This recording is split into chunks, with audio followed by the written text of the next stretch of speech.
Okay, welcome back. We're going to be looking at 5 programs that we have to make in Python. So let's start straight away with task number 1. Task number 1 is add the numbers. And if I read the problem description here, it says create a program that asks for 4 numbers. The program should print out the sum of all the numbers entered. And it gives you an example. Input 3, 5, 8 and 2. Add those together. The output should be 18. The comments are quite specific. They give you lots of information here, and then we have some single line comments to help you out again. Start by creating a variable that will store the total of all the numbers added together. So at the top of the program you should have a line that says total equals, and then, well, what should total equal at the start? Well, we haven't collected any numbers yet, so what do you think it should be? Pause the video, write the code. Okay, so hopefully you come up with an idea. We haven't got any numbers off anyone yet, so we haven't added anything together. We need to start with 0. So next thing we do is let's have a look at the comments here. Create a for loop that will iterate 4 times. It will run 4 times. Okay, so that's the first thing I'm going to do here. So for I in range, and then open brackets, and then we have to have a start and a stop, and we're going to start at 0 and we're going to stop before 4, so it'll go 0, 1, 2, 3, so that will happen 4 times. I've got a colon. Inside the loop, use an input statement to ask for a number. Okay, so I'm going to call it value is equal to int input, and normally I would write enter number, but of course we're not doing that here. Add the number to the total. So, okay, total is equal to total plus the value. And what that will do, it will take the value, add it to whatever we had before. Okay, and it will just, the total will just keep getting bigger. Now I've highlighted all that stuff there because we know now in Python there's a nice tidy shortcut, and it's plus equals value. So that means total equals total plus value. And finally here, print out the total, and that should be right to the left hand side. Okay, print total. If it wasn't to the left hand side, if it was inside there, which is a mistake that somebody made last week, if it was inside there it would print out 4 times. Okay, so I've done that, and I'm going to run that now, and I'm going to run it with these values here. Always a good idea. So I'm going to put in 3, 5, 8, 2, and it's printed out 18. Okay, it's printed out 18 there, and that's exactly what we wanted. So now we can run the tests. It's passed all those tests. If it didn't, we could click on them, it would tell us what had gone wrong. Then we can submit it, and it's passed. So that's task number 1 complete. Make sure you comment up your code on that before you move on to the next task. Okay, moving on to task 2. I'll click on that. So task number 2 says add the big numbers. Create a program that asks for 6 numbers this time. The program should print out the sum of all the numbers entered, but only if the number entered is greater than 10. Okay, once again it gives you some examples here, and it's got all these examples inputting 3, 5, 8, 2, 12 and 10. Well, here there's only one number there that's greater than 10, and that's 12. So the sum of all the numbers entered which meet the requirement greater than 10 is just 12. Output equals 12. Here we've got another one, 11. Well, 11 is greater than 10, so I'll make a note of that. 10, 10, 3, 20 and 20. So the numbers greater than 10 are 11, 20 and 20. The output should be 51. Okay, so most of this is a development from the last exercise. So put the total declaration here, and at this point you should really know how to do this. Yeah, if we're going to sum something, then we need to initialize it at 0. Next, create a for loop which will iterate 6 times. So I'm just going to do for p in range, just to make sure you realize that it doesn't have to be I. It doesn't have to be I. And here 0 to 6, and that will go 6 times, and that's the start and the stop, colon. And here we go, okay, value is equal to int input, and I'm going to get a value from the user. And last time we would have just added that to total, do total plus equals value, but this time we need to check, and we can check with an if statement. If the number is greater than 10, add it, otherwise we don't do it. So an if statement, and here's the condition: if the value is greater than 10. Okay, so make sure you get that greater than operator the right way around. Then we will go total plus equals value. Finally print out the total. So print total. And I'm going to run that using the values that I can see here in this first example. 3, 5, 8, 2, 12, 10, and it's output 12 as I would expect here. And I'm going to use this one. I'm going to run it again. 11, 10, 10, 3, 20, 20, and that's 51. So it looks like it's good. Okay, so the main difference here was we didn't just add everything, we only added things which were greater than 10. I'm going to run the tests, passed all the tests, and finally I'm going to submit that one. Excellent, so it's all worked. If yours didn't work, have you made a syntax error? Remember, little spaces here and there really matter with Python. Save your work and we'll move on to the next task. Okay, task number 3. And here, I'm just going to move this across so we can read things a little bit better. Add the numbers in a range. Create a program that asks for 7 numbers. So we need to make sure we read the question, 7 numbers. Prints out the sum of all the numbers entered, but only if the number is greater than 4 and less than 10. Okay, and it gives you an example. 3, 5, 8, 2, 12, 10, 6. And the output is 19, and that's because we would add 5 and 8, that makes 13. And 6, that makes 19. Okay, and there's some more examples there for you to look at in your own time. So I'm going to start off here with my total declaration, which we should be getting used to by now. If you're asked to sum things, then you should have a total declaration, a for loop that will iterate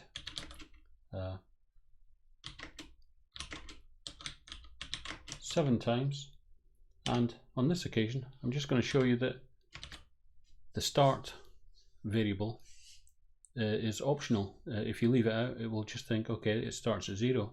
I usually like to have it in, but I'm just showing you this here. So this will go from 0 to 6, so that will loop 7 times. Once again, I'm going to get a value, yeah, or I could have called it num is equal to int input. Num is okay, but you just have to be careful when you're choosing your variable names.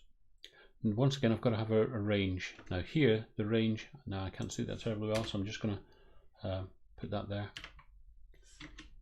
If the number is greater than 4 and less than 10, add the number to total. So here, if num is greater than 4, and this is a great thing about Python, and you just type the word.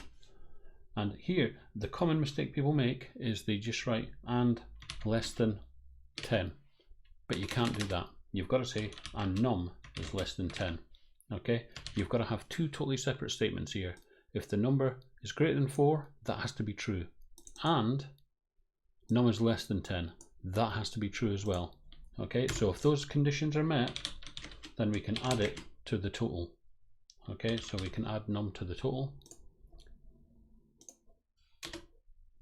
and then finally I'm going to print the total there. I'm going to run that, see if it works, and I will test it with example 1, which is to the right hand side of the screen.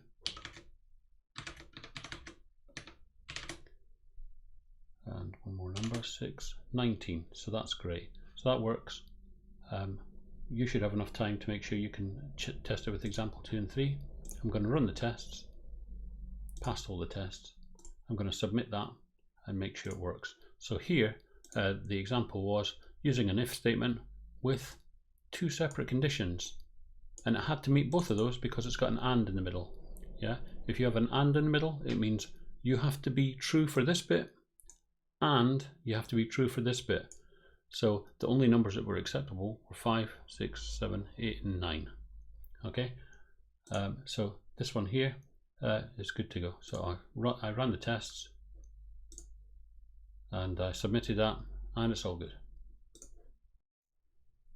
Okay, we're now going to look at task number 4. And task number 4, let's have a quick read of this. Create a program that asks for 8 numbers.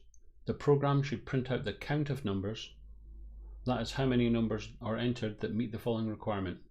And this is quite a long one, so you have to think about it. The number to be counted is either less than 0, greater than 20, or the number 17. So we would count it if it was like -1, -5, if it was greater than 20, so 25, or if the number happened to be 17. Let's look at the first example. So somebody enters -1, that gets counted, it's less than 0. 0, 0, 0, 11, 12, 20, 21. 21 gets counted because it's greater than 20. So here we would expect the count to be 2.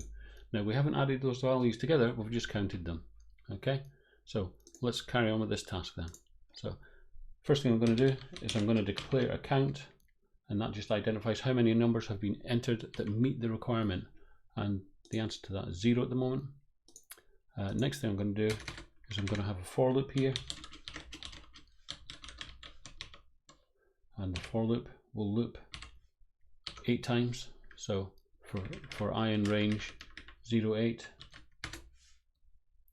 and I'm going to get the value from the user. Remember, it has to be an integer. A little typo there, so I need to make sure I correct these things as I go along. And then the next thing is, and this is the tough part of the problem, the if statement. If the value is less than 0, or the value is greater than 20. Now I'm going to stop there for a second. If the value is less than 0, we count it as being an acceptable number. Or if the value is greater than 20, so we need to make sure we get these mathematical operators the correct way. And we have to realize you can't have a number that's less than 0, like -2, and it being greater than 20 at the same time. That doesn't exist. So this is where we have an OR operator. If any of these things that we type in are true, we're going to count that number. But we can't use the AND operator, it's the OR operator. Okay, and now I'm going to do another OR, because the value, we would accept the value if it was equal to 17. Important thing here, this is a double equal sign indicating a check for equality. And there we do count plus equals 1. Okay, so we increase the count by 1 to say, yep, we've found a number which is acceptable. Next thing we do is we print out the count. So I'm going to run that and test it with example 1. -1, 0, 0, 0, 11, 12, 20, 21. And the answer is 2.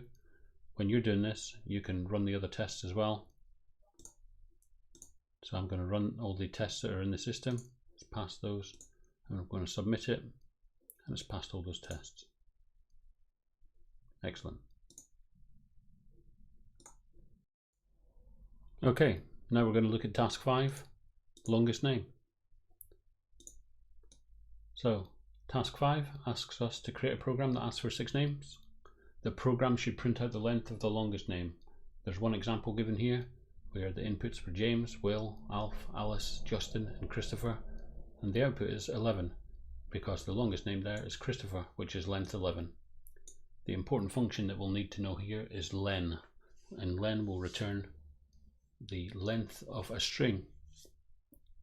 Okay, I've added an extra clue here now, which some people didn't get. At the top of the program, what's the best way to declare the longest name before we've got any names? So then after that it says create a for loop that will iterate 6 times. Inside the loop, use an input statement to ask for a name. You'll need an if statement to work out whether the name is the longest so far. Okay, so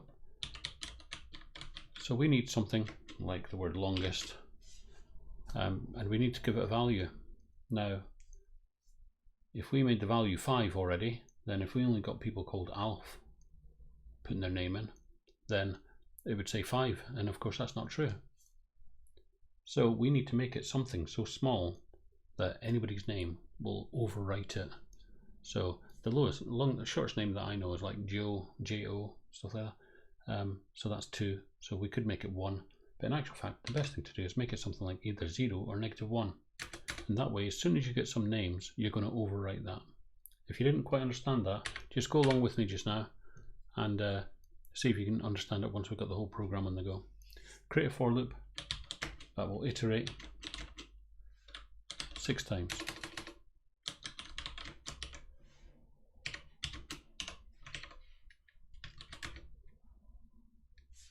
And now we're going to ask for somebody's name, so I'm going to call it name. And remember, we're not casting this time, we want somebody's name. And then here we say if the length of their name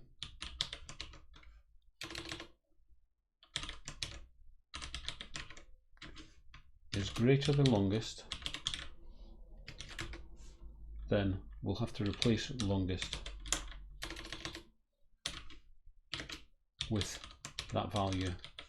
Okay, so if we put in James, then immediately James is bigger than length of James is 5. It's bigger than -1, so longest would be len name. Okay, so and that's that stuff there. And then finally, I would print longest. Now I have to say here, I haven't got all the comments in here. So I would expect you to comment the code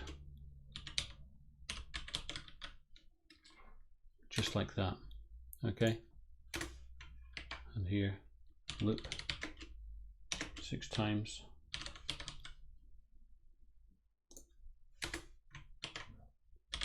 Get user input.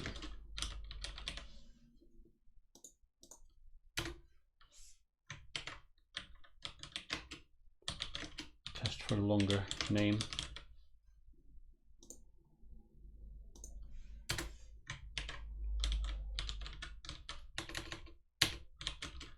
Replace longest.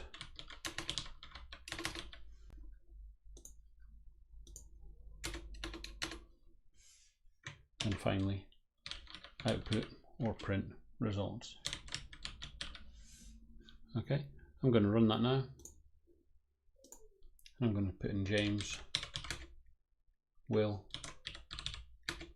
Alf, Alice, Justin, Christopher. And there we go. It's come out with the number 11, which is exactly what we expected. Important things here was we didn't cast because we wanted a string. We wanted to use the len name function. And here we had a little trick, which is making longest equal -1. I'm now going to run tests. Passed all the tests. And I'm going to submit that to make sure it works. And that worked fine. Okay, some key points here. Make sure you comment your code up. This one was a slightly trickier problem, so if you found this difficult, that's okay. We had to initialize the variable longest to make it something that was definitely shorter than anything it could be. And then we've looped 6 times, we all know how to do that. We got the data from the user 6 times, and then we had this comparison here, which was if the length of name is greater than longest, we'll replace longest, and that's fairly standard stuff there. Okay, well done, and I'll see you next time. Bye bye.